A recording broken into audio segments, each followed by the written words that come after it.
উদ্যোক্তা যারা অরিজিনাল উদ্যোক্তা দুই এক বেশি না, মানে 8-10টা দোকান আছে উদ্যোক্তাদের। বেশি না, একেবারেই বেশি না আসলে, নগণ্য। হ্যাঁ, নগণ্য। ওনারা আসলে উদ্যোক্তা মানে খুঁজে খুঁজে অরিজিনাল উদ্যোক্তাদেরকে ওনার ইনভাইট করা উচিত ছিল। আমাদের মনে হচ্ছে দেশি পণ্যই মানুষ এখনও স্বাচ্ছন্দ্যভাবে নিচ্ছে। আমি তো এই মেলাতে ঢুকে দেখলাম যে বাংলাদেশি আপনারা যারা উদ্যোক্তা আছেন, এই উদ্যোক্তার মেলাগুলি স্টলগুলি খুবই কম।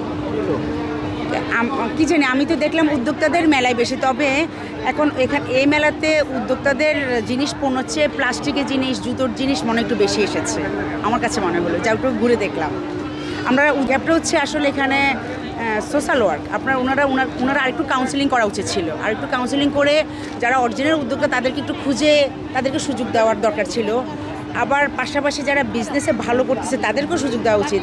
আমি নিজে একজন উদ্যোক্তা হিসেবে বলবো, ছোটোখাটো যারা নতুন মানে ব্যবসা করতে চাচ্ছে, উদ্যোগ নিতে চাচ্ছে, তাদেরকেও সুযোগ দিচ্ছে। এটাও একটা ভালো দিক, কারণ সবাই সুযোগ পাক, আমরা এটাই চাই। সব মিলিয়ে কি অবস্থা? সব মিলিয়ে আলহামদুলিল্লাহ এখনও ভালো। তবে আরও বেশি যখন আমরা কেনাকাটা করবে, সবাই বিক্রি করতে পারবো, একটু ভালো কিছু নিয়ে যেতে পারবো, তখন আসলে ভালো, সবার জন্যই ভালো। আপনার নাম? আমার নাম বেনুজির, বেনুকা ফ্যাশন। ভালো থাকবে।